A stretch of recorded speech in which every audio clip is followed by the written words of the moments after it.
ভালোবাসা কি?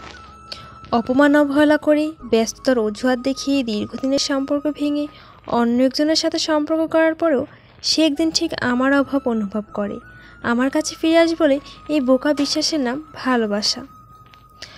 আর একটা ফোন কল বা মেসেজ কখনো আর ফোনে আসবে না এটা 100% নিশ্চিত জেনেও ফোনের রিংটোন মেসেজের টোন শোনার সাথে সাথে তার ফোন কল বা মেসেজ এসেছে ভেবে তাড়াহুড়ো করে ফোন চেক করার নাম ভালোবাসা।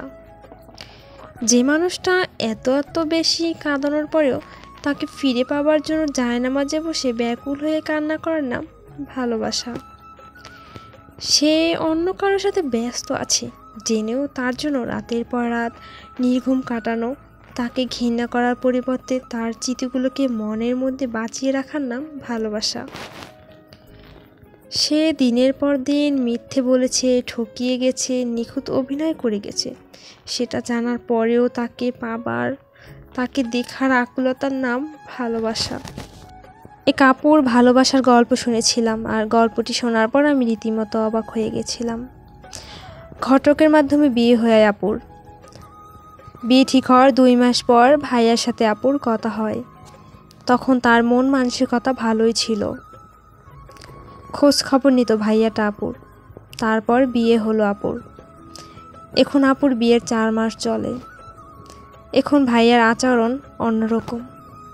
অল্প কিছু হলে রাগ দেখায়, ভালো ব্যবহার করে না, তার মন মতো সব হতে হবে।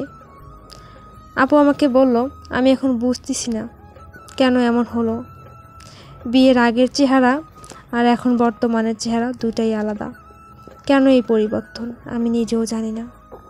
তখন আমি বললাম, আপু ভালোবাসা রং বদলায়, ভালোবাসা কখনো একরকম থাকে না, পরিবর্তন হয়ে যায়। তাই দেখো তুমি তোমার মতো করে ঠিক করতে পারো কিনা সব কিছু। আসলে ভালোবাসার সংজ্ঞার কোনো অভাব নেই, ভালোবাসার অনেক সংজ্ঞা আছে।